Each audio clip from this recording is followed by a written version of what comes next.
దేవస్థానాల్లోనే మొదలు కావాలి మనం ఆహార పద్ధతుల్ని క్రమాల్ని చేసుకునేదానికి. శ్రీనివాస సామెల పాయసం నైవేద్యంగా ఉండేది, వెళ్ళి చూసుకోండి హిస్టరీలో. ఆ ఒక్కళ మహాదేవి శ్రీనివాసునికి దెబ్బ తగిలితే సామెలు తాటి బెల్లము వెర్రి నువ్వులను వేసి పాయసం చేసి ఇస్తే బాగా అయింది ఆయన.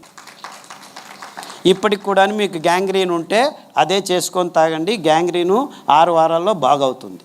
ఇంతే నేను చేసింది. వందల వేల మంది గ్యాంగ్రీన్ పేషెంట్లు కాలు కట్ చేయకుండా ఇప్పుడు మళ్ళీ మామూలుగా నడుస్తూ ఉన్నారు. సామెల్లో వెర్రి నువ్వుల్లో ఆ తాటి బెల్లంలో ఆ మహత్వం ఉంది. సో మీరు ఎన్ని యాంటీబయాటిక్స్ వాడినా, మా మల్లేశ్వరంలో ఒక అంప్యుటేషన్ హాస్పిటల్ ఉంది, రోజుకు 800 మంది కాలు కట్ చేస్తున్నారు. అంత high end hospitals, they cannot cure even one. రండి, ఈ కషాయాలు గడ్డి చేమంతి కషాయం, చేమంతి కషాయం, తిప్పతీగ కషాయం, అతిబల అని ఆకుంది, ఆ కషాయాలు తాగుతూ 6 వారాలు మీ గాయం బాగవుతూ వస్తుంది.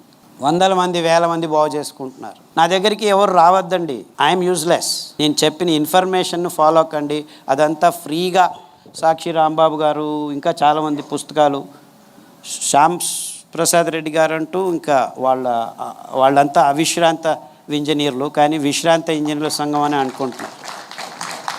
అవిశ్రాంతంగా పనిచేస్తున్నారు వాళ్ళు. మీరు పుస్తకాల్లో అన్నీ, పుస్తకం పీడిఎఫ్ ఫ్రీగా ఉంది గూగుల్లో, డాక్టర్ ఖాదర్ అని వెళ్ళి డౌన్లోడ్ చేసుకోండి. హిందీలో ఉంది, ఇంగ్లీష్లో ఉంది, తెలుగులో ఉంది, తమిళ్లో ఉంది, అన్ని లాంగ్వేజెస్లోని, ఇంకా మహారాష్ట్ర బెంగాలీలోను, ఇంగ్లీష్లో అన్నిట్లో ఉన్నాయి. And it is free. బుద్ధితనాన్ని అమ్ముకునే బుద్ధిమాంద్యం వద్దని మన పెద్దలు ఎప్పుడో చెప్పారు. కానీ ఈ వెస్ట్రన్ వాళ్ళు వచ్చి పేటెంట్ అని పసుపును పేటెంట్ చేసుకోవడం, అన్నిటినీ పేటెంట్ చేసుకునే కుచ్చితపు బుద్ధి మానవ జాతికి వచ్చేస్తుంది. అంతా డబ్బు డబ్బు డబ్బు. విజ్ఞానం ఉండేది పంచుకునేదానికి, డబ్బు చేసుకునేదానికి కాదు. అర్థమైందా నేను చెప్పింది? Actually it is very simple, పెద్ద కాంప్లికేషన్స్ ఏమీ లేవు ఇక్కడ. And no disease is big.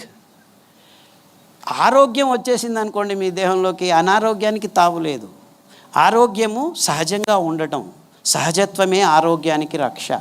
So మీరు ఎప్పుడైతే అసహజంగా, కృతకంగా మీ జీవనాన్ని మలుచుకుంటారో రోగాలు అవంతకవే వస్తాయి మీ దేహంలోకి. ఎప్పుడైతే మీరు సహజత్వానికి కాలిడతారో రోగం దూరం అవుతూ వస్తుంది, ఆరోగ్యం మీ దేహంలో భాసమవుతుంది. అంతే, ఇంకేమీ లేదు.